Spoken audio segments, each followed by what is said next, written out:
كنت بكدب نفسي وبقول لأ، لسه الدنيا بخير، لسه الخير موجود في قلوب البشر، بس احنا اللي بعدنا ونسينا. لسه الناس بتحب بعضها زي الأول ومحدش بيجرح حد. بس للأسف اللي حصل لي خلاني ألغي النظرة دي من حياتي خالص، وأعرف إن احنا خلاص بقينا عايشين في وسط غابة. لأ بالعكس، الحيوانات اللي عايشين في الغابة بيرحمونا في بعضهم أحسن مننا. القطة بتخاف على ولادها أكتر مننا.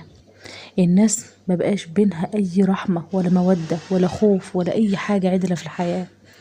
قصتي النهاردة بتبدأ من وأنا من عمر 15 سنة فاتوا. كان ليا جارة.